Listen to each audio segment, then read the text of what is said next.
देवभूमि उत्तराखंड में चारधाम यात्रा अपने चरम पर चल रही है, जिसे लेकर स्वास्थ्य विभाग लगातार सभी जनपदों में यात्रियों के स्वास्थ्य की स्क्रीनिंग कर रहा है। इस बात को लेकर उत्तराखंड की DG health doctor Vinita Shah ने कहा कि अभी तक सभी जनपदों में कुल मिलाकर 5,88,000 यात्रियों की स्क्रीनिंग हो चुकी है। साथ ही उन्होंने कहा कि 1,19,884 यात्रियों के स्वास्थ्य में दिक्कत पाई गई है, जिसके बाद उनकी काउंसलिंग करने साथ उनसे शपथ पत्र भरवाकर ही यात्रा के लिए आगे जाने दिया है। लगभग अभी चारधाम यात्रा चल रही है। 5,78,000 लोगों की स्क्रीनिंग की गई है सभी जिलों में। जो ऋषिकेश से लेके सभी धामों में मिला के ये स्क्रीनिंग का वो फिगर है।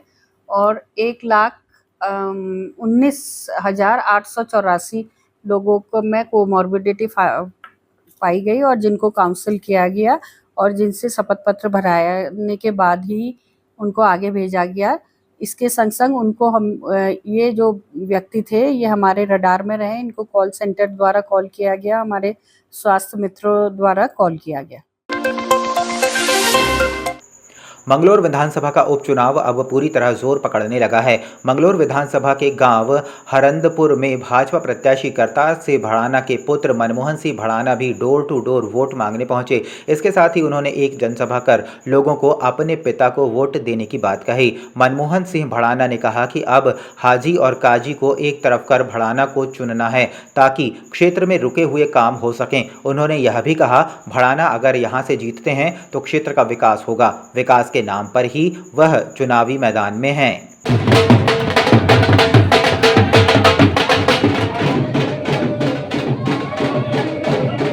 इतना उत्साह है सभी साथियों में, सभी बुजुर्गों में, पूरे गांव में एक जो है उत्साह की लहर है, पूरे क्षेत्र में मैं तो कहूँगा, क्योंकि इस समय सभी को ये लग रहा है कि एक बदलाव का माहौल है और जो पिछले कई दशकों से यहाँ पे जो जिस तरह की राजनीति आ रही है उसका एक अंत समय आ गया है। करतार भड़ाना जी को यहाँ पे सब लेके आना चाहते हैं। 2 दिन से लापता चल रही एक किशोरी का शव मिलने से सनसनी फैल गई।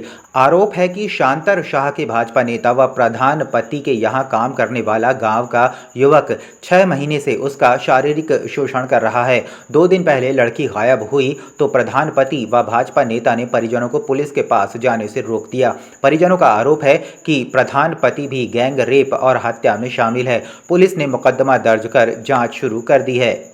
मुझे पता लगा, मैंने फोटो देख के व्हाट्सएप को डले हुए तो मुझे पता लगा था कि एक्सपायर हो गई।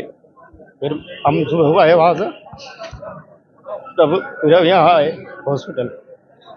और चाची है हमारी, मतलब हम भी मजदूर आदमी, इसे इंसाफ मिलना चाहिए। उन्होंने गायब करवाई पहले वो लड़की, पूरी रात गायब रखी, फिर उसके बाद वह मार दी उन्होंने। हाँ जी ढूंढा है उन्होंने कहा प्रधान जी ने, ढूंढने की कोई जरूरत नहीं, हम आपको नहीं मत लेंगे, मुझे वो अंदर करवाना। लगभग 23 तारीख को गायब थी वो, लगभग 7 बजे से। उन्होंने उस पर संपर्क भी करा फ़ोन से।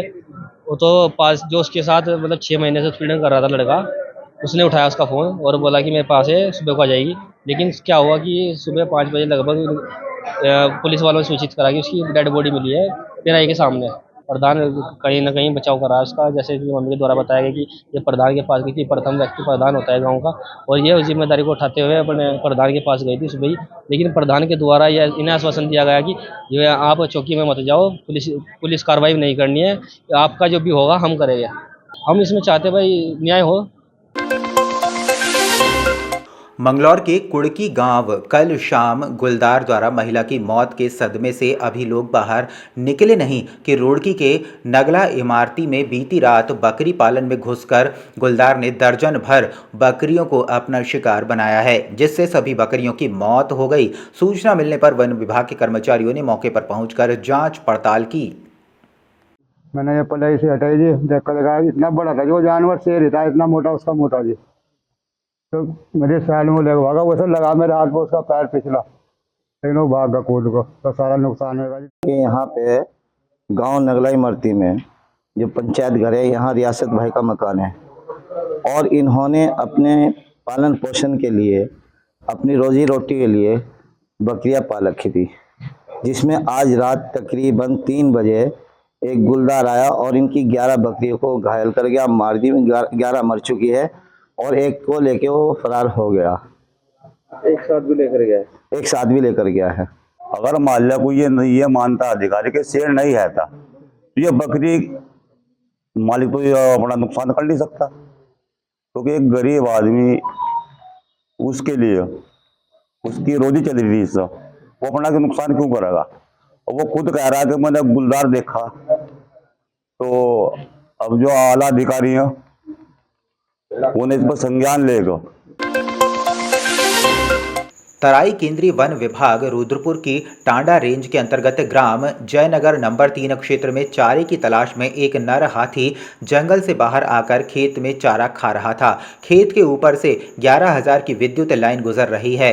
तार नीचे होने के कारण हाथी को करंट लग गया। मौके पर हाथी की मौत हो गई। स्थानीय ग्रामीणों ने खेत में जैसे ही मरा हुआ हाथी देखा तो इसकी सूचना तत्काल वन विभाग को किया। वन विभाग के SDO मयंक मेहता एवं वन क्षेत्र अधिकारी रूप नारायण गौतम अपने दल बल के साथ मौके पर पहुंचे और हाथी को अपने कब्जे में लेकर पोस्टमार्टम के लिए भेज दिया। यहाँ पे कोई नाली नहीं निकाली, नाली निकाली भी तो है 2 मीटर 2.5 मीटर, उससे ज़्यादा नहीं निकाली है, क्योंकि हाथी बड़ा है जानवर, वो तो 6 फुट की, वैसे ही एक कदम में रखने में 6 फुट उसका भरपाई हो जाती है। प्राइमरीली देखते हुए तो लगता है क्योंकि तारे यहाँ पे बहुत नीचे हैं, तो प्राइमरीली ये केस एक इलेक्ट्रिशियन का लगता है। हमने अपने संबंधित जो हमारे फॉरेस्ट वेटनरी ऑफिशियल्स हैं, वेटनरी डॉक्टर्स हैं, उनको बुला लिए गए यहाँ पे, और जो फाइनल रिपोर्ट है कि इसकी एक्चुअल कॉज क्या है डेथ का,